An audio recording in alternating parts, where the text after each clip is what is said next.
Hi friends, आप देख रहे हैं फिल्मी खिचड़ी। मैं हूं रूना आशीष और विदेश की धरती से आप सभी को सब प्रेम नमस्कार करती हूं। चलिए, जो खबर लेकर आई हूं वो ये है कि आपके पवन और अरुणिता के अगले शो से रिलेटेड कुछ अपडेट्स मेरे पास आए हैं। Again it's a sources story, so थोड़ा सा और हमें इंतज़ार करना होगा। जब तक कंफर्मेशन पूरा नहीं मिल जाता है तब तक तो ये मानकर चलिए कि सोर्सेज जो कह रहे हैं उसी हिसाब से चीज़ें चल रही है या नहीं चल रही, जैसा भी आपको लगता है। तो इसी के लिए आपके सामने आ गई हूँ फ्रेंड्स।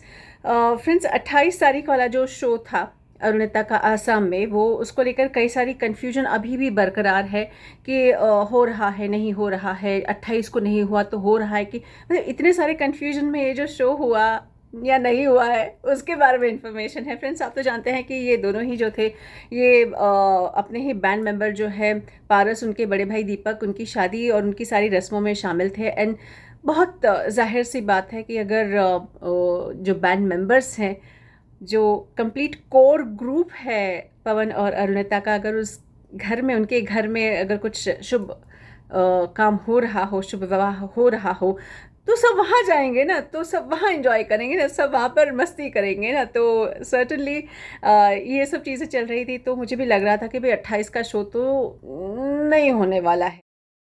फिर बात हुई कि हो सकता है ये शो 1 जून को रखा जाए। जैसा कि मैं पहले एक दो बार मैंने अपडेट भी दिए हैं कि एक बंगाली क्लब है जो कि सारे ऐसे सांस्कृतिक संध्या और सांस्कृतिक कार्यक्रमों को आयोजित करता है, और एक्सपेक्टेशन से लगाए जा सकते हैं कि अरुणिता जो है, चूँकि खुद भी एक बंगाली भाषी हैं, तो कई सारे बंगाली सॉन्ग्स सुनाएंगी वहाँ पर उनकी मीठी सी आवाज़ में। और साथ ही यहाँ पे श्रावंती चैटर्जी और जुबीन दा के आने के चांसेस है। और साथ ही ये भी बात कही जा रही थी कि माननीय मुख्यमंत्री साहब भी वहाँ पर पहुँच सकते हैं, बिस्वास जी, हेमंत बिस्वास जी। सो अब इससे रिलेटेड नया अपडेट ये आ रहा है कि ये वाला शो भी ऑलमोस्ट कैंसिल ही माना जाए। आई एम स्टिल वेटिंग कि कहीं से आयोजकों की तरफ से कहीं कोई और मुझे अपडेट्स मिल जाएं, बट अभी तक ये मानकर चलिए कि ये शो कैंसिल हो रहा है, which is a sad thing, bad thing. अच्छी न्यूज़ नहीं है, लेकिन फिर भी न्यूज़ है, इसलिए बतानी पड़ रही है आपको। अब ऐसे में आपके चेहरे पर एक अच्छी सी प्यारी सी यूथ सी मुस्कुराहट लाने वाली भी एक इन्फॉर्मेशन है मेरे पास। वो ये है कि पवनदीप का जो शो है 1 तारीख को वो भी होने वाला है। और मतलब पवनदीप का जहाँ तक मालूम पड़ा है कि सोलो शो हो सकता है, यानी बस कुछ ही घंटों की देरी में हो सकता है।